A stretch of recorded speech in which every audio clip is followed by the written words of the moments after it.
Hello, and welcome to another episode of the Pinnacle Fraudcast. I'm Faith Saifedine, Communications Advisor for the firm. Today, we're discussing a case of business email compromise, or BEC, that demonstrates how even small gaps in verification can lead to massive financial losses. Joining me is Bridget Nodianis, Treasury Management Advisor. Welcome. Thank you for having me today. Glad you're here. Now let's get into what happened. A company received an email from what they believed was a trusted vendor requesting an update to their account number before processing a payment. The client actually did the right thing. Initially, they called the vendor to verify the invoice amount, but here's where things went wrong. They didn't confirm the updated bank account details. Now, Bridget, please pick up the story from there. Sure. Believing everything was legitimate, they sent the payment of more than $2 million. By the time they realized it was fraud, the money was long gone. A fraud letter of identity was submitted, but after 30 days, nothing was recovered, unfortunately. $0. This is a case of partial verification. The company knew to check with the vendor, but didn't confirm the most crucial detail, where the money was actually going. That one misstep cost them nearly $2.7 million. Now, Bridget, how does something like this happen? Yeah, so the BEC scammers are patient and strategic.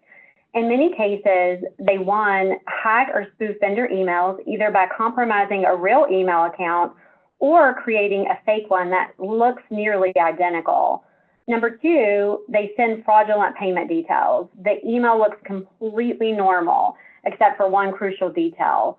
The bank account number belongs to the fraudster. Number three, they exploit urgency and trust. They rely on companies moving quickly to process payments without questioning the details. In this case, the company verified the amount, but didn't confirm where the money was actually going, and that's all the scammer needed. Wow.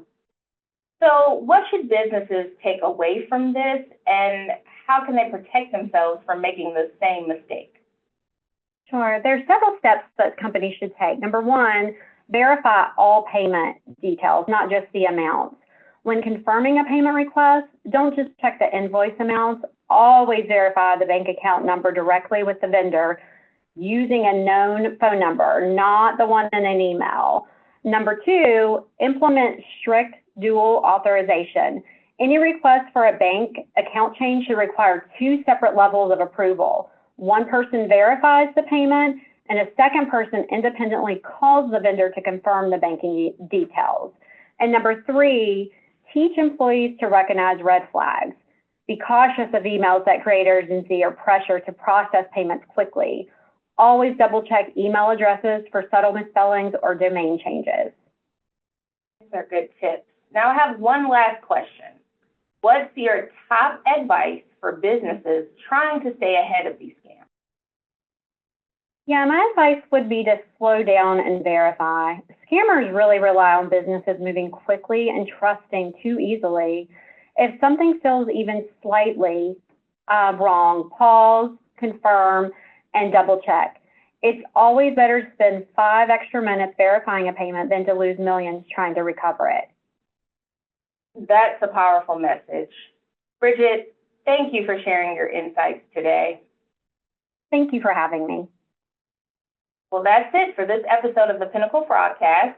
For more helpful tips, be sure to visit pnsp.com/alerts. We'll see you next time.